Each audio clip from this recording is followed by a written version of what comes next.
20h30 à Paris, soyez les bienvenus dans l'essentiel. Tout de suite, votre rendez-vous. On va plus loin ce soir. Pour m'accompagner, je reçois Niegale Bagayoko, politologue et présidente de l'African Security Sector Network. Bonsoir. Bonsoir. En face de vous se trouve Gauthier Rebinski, chroniqueur international à France 24. Bonsoir également. Bonsoir. Et ensemble, pendant cette demi-heure d'information, on parlera d'abord de la Géorgie. Des milliers de manifestants se sont retrouvés ce soir dans la capitale Tbilissi. Un rassemblement à l'appel de l'opposition pro-européenne qui dénonce les résultats des élections législatives et accuse le parti au pouvoir d'avoir volé le scrutin. Et puis on évoquera également la visite du président français au Maroc. Emmanuel Macron est arrivé à Rabat en fin d'après-midi, accompagné notamment de plusieurs ministres et chefs d'entreprise. Objectif de ce déplacement, renouer les liens entre les deux pays après plusieurs années de tensions diplomatiques.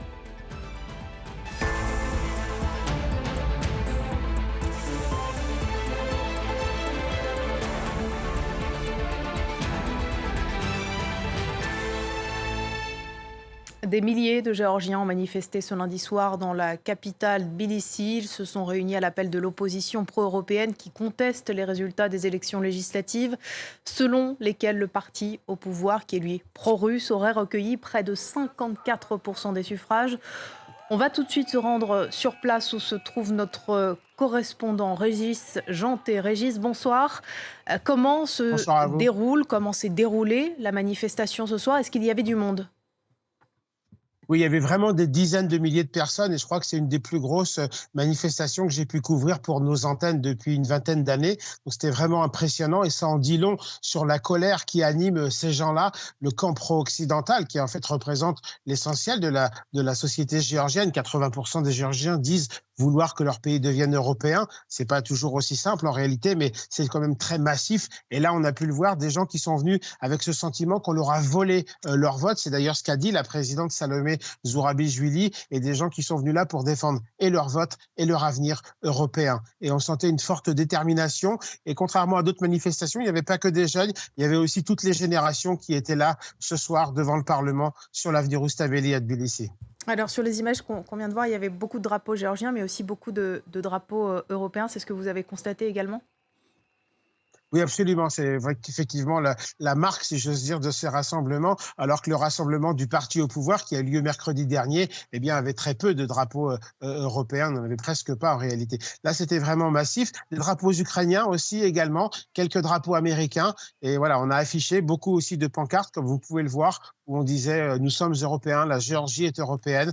C'est quelque chose qui est très fort, très puissant au sein de cette société. Et c'est pourquoi même si la société géorgienne, les électeurs pro-européens sont un peu abattus après le résultat de samedi, ils sont tellement convaincus qu'il y a eu une fraude qu'ils ont retrouvé ce soir en quelque sorte de l'énergie pour lutter. Ils savent que ce sera sans doute un long bras de fer.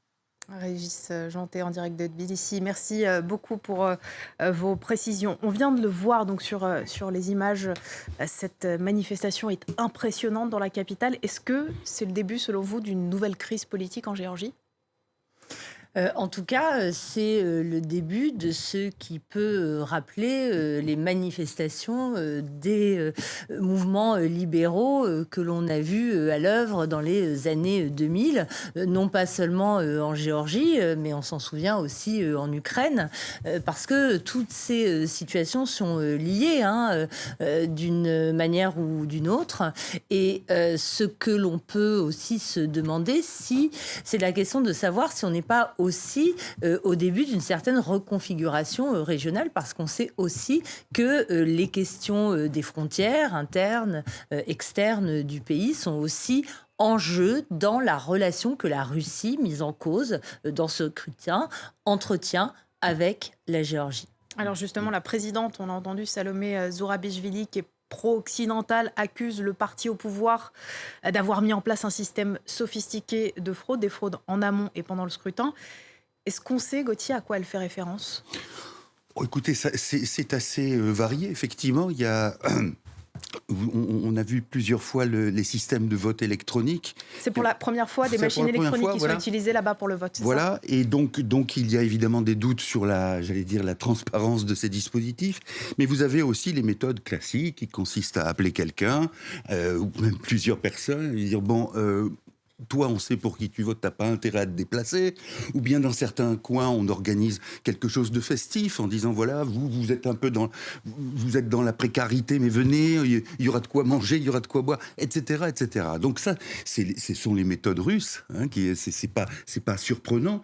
Ce qui est surprenant, si vous voulez, c'est que vous ayez, et là, il y a vraiment quelque chose de très minutieux, que vous ayez ce parti Rêve géorgien qui a été autrefois un parti vraiment du rêve, parce qu'aujourd'hui c'est presque, pardonnez-moi, mais c'est presque cocasse d'avoir un parti qui s'appelle le Rêve géorgien, mais qui a été autrefois un ferment d'espoir, et qui a viré Kazakh de manière absolument effarante pour devenir, au fond, le chantre du conservatisme pro-russe. Et là, on peut considérer, souvenez-vous justement, madame disait qu'il y avait l'Ukraine, souvenez-vous de la manière dont Viktor Yanukovych avait lui aussi capté l'électorat en disant « nous sommes pour l'Union européenne », etc., avant de se retourner et de dire « non, plus question ». C'est un scénario qui ressemble pour un certain nombre d'égards, à ce qu'on a vécu en Ukraine.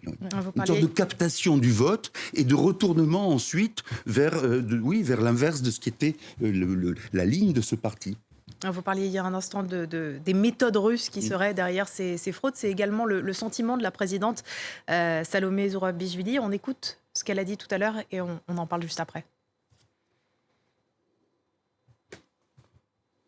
Cette planification, cette sophistication, cette exactitude dans les cibles qui ont été prises, c'est plus que ce qu'un gouvernement classique ici a pu frauder pour rester au pouvoir.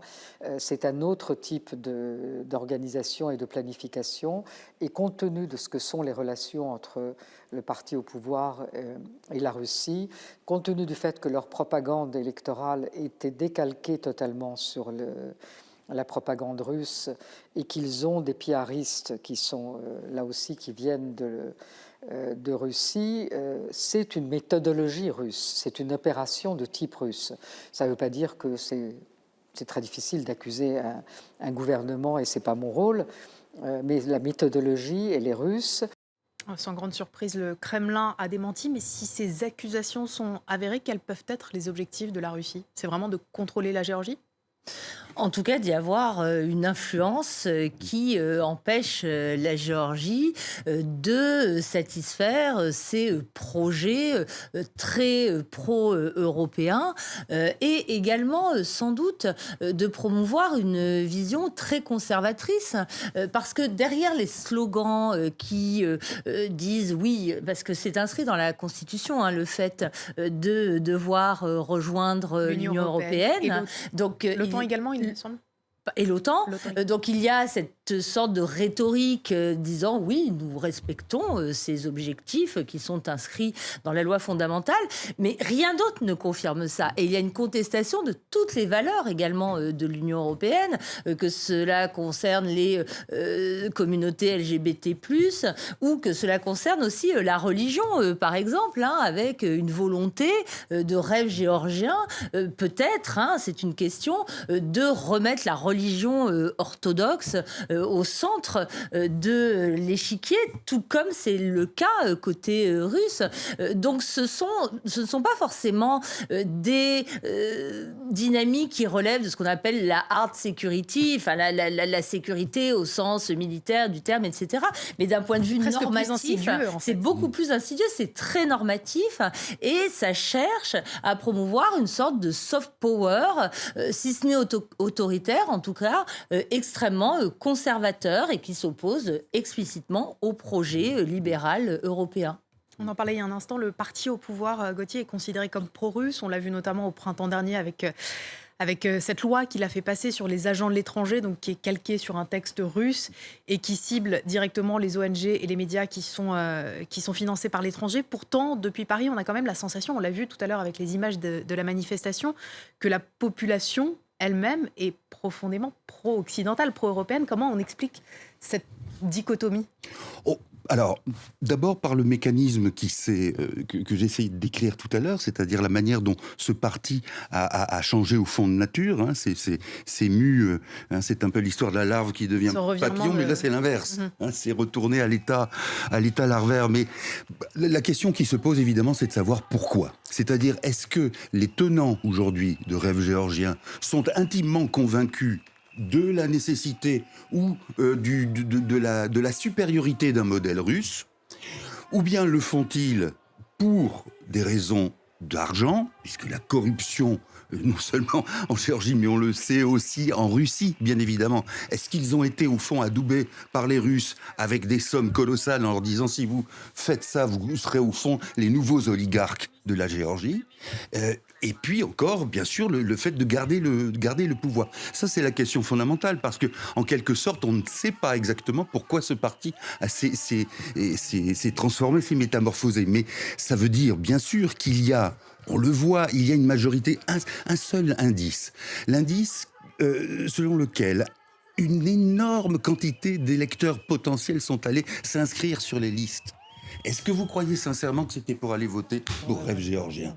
Bien sûr que non. Sinon, ils auraient dit, bon, bah, voilà, ils sont au pouvoir. Non, il y a là, bien sûr, une volonté. Alors, je crois que c'était Régis Jantet qui disait tout à l'heure, c'est compliqué, parce que vous avez effectivement un souhait d'Europe, et puis aussi la volonté de ne pas être... comment dirais-je, dissous dans un ensemble européen qui serait lui aussi normatif d'une manière ou d'une autre et qui en quelque sorte pulvériserait une identité géorgienne qui a été retrouvée après l'Union soviétique. Mais globalement, l'espoir est là, bien sûr, d'autant que, souvenons-nous, en 2008, voilà, il y a toute une partie du territoire géorgien qui est sous la coupe de l'armée russe, que ça soit l'Ossétie du Sud ou que ça soit c'est 20% du territoire. Bien sûr. Alors, il y a aussi, au-delà des accusations de fraude, est-ce que ce succès, entre guillemets, de Rêve géorgien s'explique aussi peut-être par la fracturation de l'opposition ? Parce que l'opposition, ce qu'on appelle l'opposition en Géorgie, il me semble que c'est 4 partis différents. Est-ce qu'il n'y a pas aussi un manque d'union, de leadership du côté de l'opposition ? Si, il y a effectivement une division du côté de ces partis d'opposition. Et ce sont des numériques que l'on voit ailleurs. C'est souvent en jouant sur ces fractures au sein des partis qui s'opposent à un parti au pouvoir que l'on constate une capacité pour un parti de s'imposer. Parce que ce qui est intéressant dans ce scrutin, c'est que le score, sans mauvais jeu de mots, obtenu par Rêve géorgien n'est absolument pas soviétique. On a un score qui rend crédible, 54%. oui, 54, 45, qui rend à peu près crédible en fait cette victoire que l'on peut aussi expliquer effectivement par cette division de l'opposition. On n'a pas affaire à un scrutin avec 80-90% de votes en faveur du parti au pouvoir. Donc c'est ça qui rend la situation assez difficile à appréhender. Est-ce qu'après ces législatives, la Géorgie s'éloigne d'une potentielle adhésion, donc on en a parlé, à l'Union européenne ou à l'OTAN ? Oui ou non, parce que peut-être que justement l'Union européenne a ici l'occasion de développer une diplomatie qui ne s'adresse pas uniquement aux autorités gouvernementales, mais qui sera beaucoup plus dirigée vers la société civile, vers justement ces partis d'opposition, pour continuer à essayer de maintenir cette adhésion qui semble majoritaire dans l'opinion publique. D'ailleurs, on rappelle que l'Union européenne et les États-Unis ont demandé la tenue d'une enquête pour faire le point, pour voir s'il y avait eu des fraudes effectivement dans ces élections législatives en Géorgie. Un dernier mot sur cette situation politique. Viktor Orban, donc le Premier ministre hongrois, est arrivé tout à l'heure à Tbilissi pour un déplacement officiel de 2 jours. Comment peut-on interpréter cette visite ? Viktor Orban est un turiféraire de Donald Trump, il est aussi un turiféraire du pouvoir géorgien. Alors là, pour le coup, on peut vraiment penser qu'il s'agit de conviction, puisque comme il récupère quand même des sommes assez importantes de l'Europe, il pourrait avoir la reconnaissance du ventre, comme on dit. Ça n'est pas le cas. Là, il y a la conviction qu'il y a une sorte d'internationale ultra-conservatrice, ultra-droitiste ou droitière qui est en marche et qu'il faut... lui, il la scelle en quelque sorte. Juste une dernière remarque. Vous avez vu dans la manifestation qu'on a vue, les extraits, il y avait des gens qui portaient une pancarte sur laquelle il y avait mis « S'agit-il d'une opération spéciale ?» entre guillemets, comme celle que Poutine mène en Ukraine sans vouloir dire son nom. Parce que justement, il a la trouille aussi de dire les choses en face. Eh bien, c'est ça la question. Oui, est-ce qu'il s'agit d'une opération, alors un peu plus soft power, comme vous le disiez tout à l'heure, mais qui ne se départit pas des mêmes intérêts que ceux qui sont en vigueur pour Moscou en Ukraine. Est-ce que la Géorgie peut être dans la même situation que l'Ukraine à plus long terme ? Elle l'a été d'une certaine façon, puisqu'il y a eu cette opération en 2008. Simplement, la question qui se pose maintenant, c'est de savoir si, compte tenu des réactions qu'il y a eu, même si on est dans une mauvaise passe vis-à-vis de l'Ukraine, y compris justement en Europe ou en OTAN, est-ce que Poutine retenterait quelque chose de ce type-là ? C'est à voir, mais en plus, quand même, souvenons-nous que la Géorgie, c'est petit, c'est moins grand que l'Ukraine et que ça peut susciter ce type de convoitise en disant, bon, finalement, on va mettre les autres devant le fait accompli et voilà, ça le risque. Vous pouvez dire merci sur la situation politique en Géorgie. On va maintenant passer au deuxième thème de cette émission, la visite d'Emmanuel Macron au Maroc. Avant de développer les enjeux de ce déplacement, on va prendre la direction de Rabat où se trouve notre envoyé spécial Clovis Casali. Clovis, bonsoir. Vous suivez cette visite pour France 24. Quel est le bilan de cette première journée ? Visage de réconciliation, d'unité, voire d'amitié aujourd'hui avec cette visite d'État de 3 jours du président de la République Emmanuel Macron qui était en voiture avec Mohamed VI, Sa Majesté le roi du Maroc, dans les rues de Rabat. Je peux vous dire qu'il y avait énormément de monde, des dizaines de milliers de personnes qui se sont rassemblées dans une ambiance particulièrement festive pour accueillir le président de la République et aussi voir bien sûr leur souverain Mohamed VI et Emmanuel Macron qui sont arrivés au palais royal où les attendait un tapis rouge avec la délégation le long de ce tapis rouge. Les deux hommes les ont salués. Un moment fort bien sûr de cette visite d'État de 3 jours et durant la soirée eh bien, il y a eu une cérémonie de signature d'accord. Une scène particulièrement forte avec Mohamed VI assis à côté du président de la République et des ministres et des personnalités du monde des affaires qui défilaient face à face pour signer des accords. Alors il y a eu de nombreux accords avec notamment des ministres français de premier plan et leurs homologues marocains dans le domaine de la culture, de l'éducation notamment. Et puis il y a eu des signatures de contrats notamment avec Alstom pour la signature de RAM pour les trains à grande vitesse. Et il y avait aussi le président de Total qui a signé un accord pour la filière de l'hydrogène vert dont la mise en œuvre se fera avec l'offre Maroc. Il y a eu plusieurs accords signés par Safran, mais aussi des accords dans le domaine de la transition énergétique. C'est un volet, un domaine où le Maroc est en pointe, bien évidemment, et la France va accompagner. Il y a de nombreux partenariats qui ont été donc signés. Et une information de taille, c'est que le roi du Maroc, Mohamed VI, se rendra en France pour une visite d'État prévue pour 2025. Ça vient d'être annoncé par Rabat. Première journée donc chargée. Quel est le programme des prochains jours ?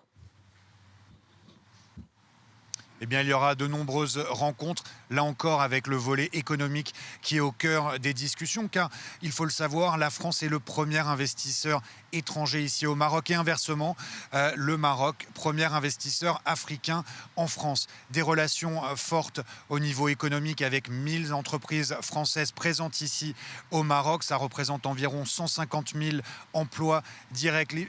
Et puis, il y a bien sûr des liens culturels. Il y aura une séquence gaming, jeux vidéo, où les Marocains sont à la pointe de cette technologie et les Français, vous le savez aussi. Donc il y a là encore des domaines, des partenariats importants. Il va y avoir un dîner d'État qui sera un moment clé, comme toujours, de cette visite d'État. Un dîner d'État avec bien évidemment le souverain marocain, Sa Majesté Mohamed VI et le président Macron et cette délégation française très conséquente, plus d'une centaine de personnalités du monde des affaires, mais pas seulement. Il y a des représentants certes de LVMH, de Total, de Veolia et autres, mais il y a aussi des personnalités culturelles. On a vu tout à l'heure devant le Palais Royal le comédien Jamel Debbouze, il y avait aussi le judoka Teddy Riner. C'est dire que cette visite d'État est importante pour la France et pour le Maroc aussi. Emmanuel Macron n'est donc pas venu seul et c'est aussi une manière de montrer que les partenariats peuvent être effectués entre la France et le Maroc dans différents domaines culturels, scientifiques et bien sûr économiques. Clovis Caselli en direct de Rabat pour France 24. Merci à vous. On a vu que ces dernières années, les relations diplomatiques entre la France et le Maroc étaient assez tendues, notamment après le scandale de l'affaire Pegasus. Comment expliquer ce réchauffement des relations aujourd'hui ? J'ai envie de vous poser la même question. Non, bien sûr, il y a plusieurs choses. Il y a d'une part... C'est la lettre, la fameuse lettre envoyée cet été. Mais oui. Alors, vous avez raison, Pegasus, c'était quoi, si on veut le rappeler ? C'était un logiciel de fabrication israélienne et que le Maroc avait utilisé pour espionner un certain nombre de téléphones de grands de ce monde, comme on dit, et au nombre desquels figurait Emmanuel Macron. Donc là, ça avait bien crispé les choses. N'oublions pas non plus un événement qui avait été très mal perçu ici par le pouvoir français, c'est lorsqu'un responsable du Front Polisario avait été soigné, hospitalisé à Madrid, et que le Maroc avait joué finalement, avec les migrants, en ouvrant les vannes pour beaucoup arrivent sur les côtes européennes, espagnoles ou françaises, et puis ensuite en disant on va les retenir si vous êtes gentils. Cette pratique, qui est effectivement inqualifiable, c'est quelque chose qui avait joué dans le mauvais sens. Alors, le retournement, c'est quoi ? Le retournement, c'est que cette sorte de préférence, entre guillemets, française pour l'Algérie, c'est là aussi un peu fané dans la mesure où, avec l'Algérie, il y a ce contentieux énorme qui est celui de l'héritage de la colonisation, qu'on n'a toujours pas mis sur la table à fond, complètement, et qu'il faudrait mettre sur cette table. Sinon, vous avez ce qu'avait dit Emmanuel Macron, c'est-à-dire ce qu'il a appelé la rente mémorielle, c'est-à-dire l'utilisation par Alger de cette problématique à chaque fois que le pouvoir est en difficulté. Et ça, à un moment donné, ça a été une sorte de repoussoir pour Paris qui se tourne vers le Maroc. Simplement, j'en terminerai là. Moi, j'aimerais savoir pourquoi, parce que ça a l'air d'être un argument d'autorité. Quand Emmanuel Macron dit à propos du Sahara occidental, la formule marocaine est celle qui est la plus adaptée. Il a reconnu cet été la souveraineté du Maroc sur le Sahara occidental. En quoi cette solution marocaine est-elle préférable à d'autres ? Rappelons quand même que le principe de la décolonisation, c'était l'autodétermination des peuples, et que le peuple sahraoui, pour le cas, ferait exception.